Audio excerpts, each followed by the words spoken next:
अनि हाम्रो प्रतिवेदनहरू सार्वजनिक गर्नुपर्ने छ। पीडितहरूले न्याय पाउनु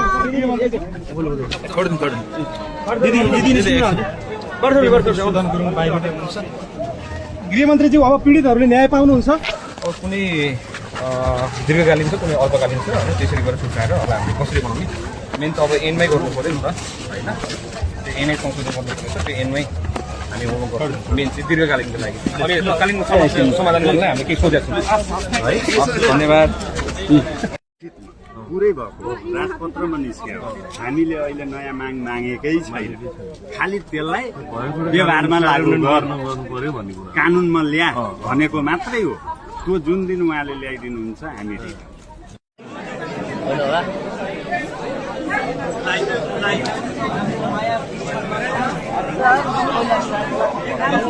यहाँ दिनुभयो।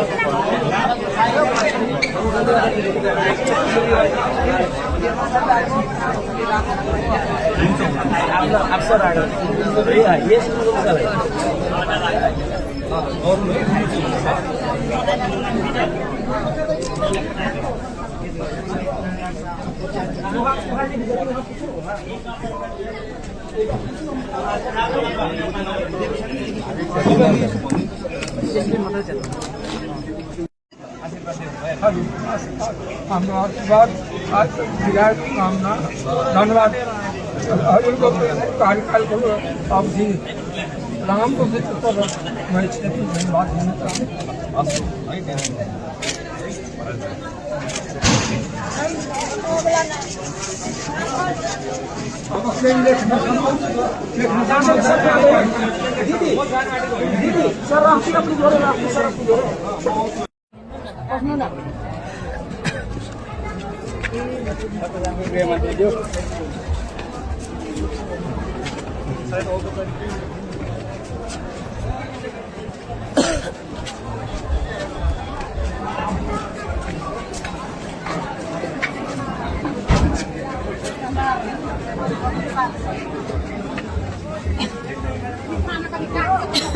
भर्खरै भित्रको छलफल सकिसके पश्चात गृहमन्त्री सुदन गुरुङ लोक सङ्कलन भइरहेको ठाउँमा चाहिँ स्थलगत रूपमा अनुगमनको लागि निरीक्षणको लागि आउनुभएको छ।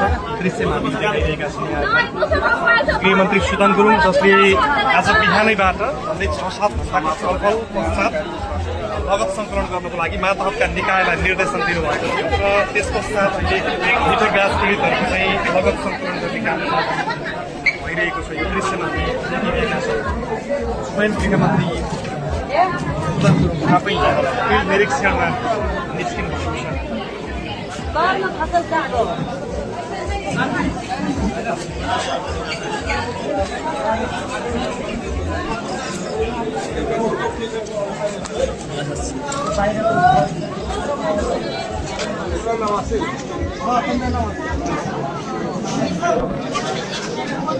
हाँ भाई